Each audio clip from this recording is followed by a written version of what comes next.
नमस्कार दोस्तों। आज की कहानी है ससुराल भाग 2। और पूनम दीदी, आप कितने दिनों के लिए मायके आई हैं? नीलू का यह सवाल बहुत ही आश्चर्य वाला था। सबको बुरा लगना स्वाभाविक था। सास को तो बुरा लगा ही, दोनों ननद भी चौंक गई कि उनकी इतनी अच्छी भाभी नीलू को आज क्या हो गया है। कोई किसी से ऐसे पूछता है कि आप कितने दिनों के लिए आए हैं। दोनों को बहुत बुरा लगा, पर सुमन ने पहले जवाब दिया, मैं तो 3 दिन के लिए आई हूँ। पूनम ने कहा, और मैंने भी दीदी से बात कर ली थी, मैं भी 3 दिन ही रहूँगी। अब तक नीलू की सास पुष्पा देवी का गुस्सा बढ़ गया था।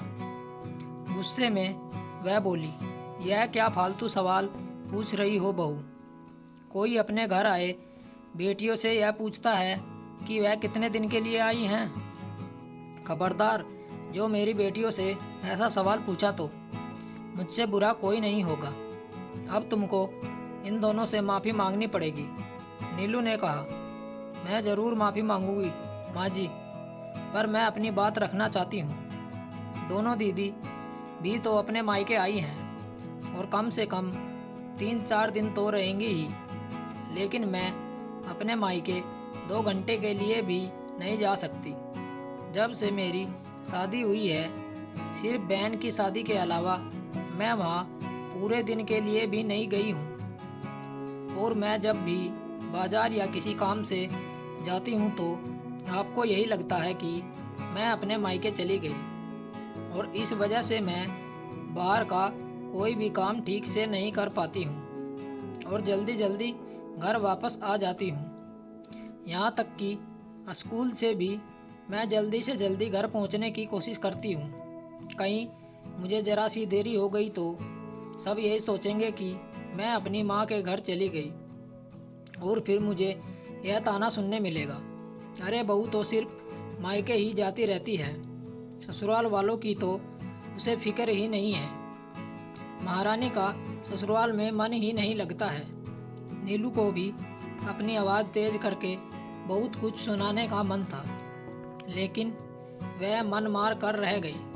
वह बहू जो थी, अगर वह कुछ कहती तो सास उसका दोगुना सुना देती, इसलिए चुप रह गई। पर दोनों ननद उसे अभी भी घूर रही थी। उसके चढ़े हुए तेवर देखकर भी सास ने ताना मारना नहीं छोड़ा।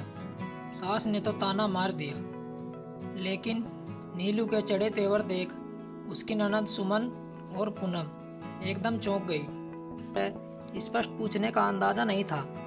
उन्होंने सोचा भी नहीं था कि शांत सुशील नीलू ऐसे सवाल पूछ लेगी। इसके लिए उनके पास जवाब भी तैयार नहीं था। दोनों बिल्कुल चुप हो गई। थोड़ी देर के बाद बड़ी ननद सुमन ने मुंह खोला और कहा, भाभी, आप बिल्कुल ठीक कह रही हो। हम कभी कभी यह सोचते हैं कि ससुराल और मायका एक ही शहर में है तो बहू की मौज है, लेकिन आपकी बात सुनकर लग रहा है कि आप कितनी परेशान हैं। मेरी जेठानी जी का भी मायका और ससुराल एक शहर में है। वह भी आपकी तरह की कहती रहती है और उन्हें भी परेशानी होती है, लेकिन मुझे लगता है कि वह कितनी सौभाग्यशाली है कि जब चाहे तब मायके चली जाती है। लेकिन आज पता चला कि वह वहाँ जाकर थोड़ी देर भी चैन से ना रुके तो जाने का क्या मतलब है। अब तक पूनम भी समझ चुकी थी कि नीलू ने यह सवाल क्यों किया। अब वह नाराज़ नहीं थी। नीलू ने ऐसा पूछकर उनका अपमान किया है।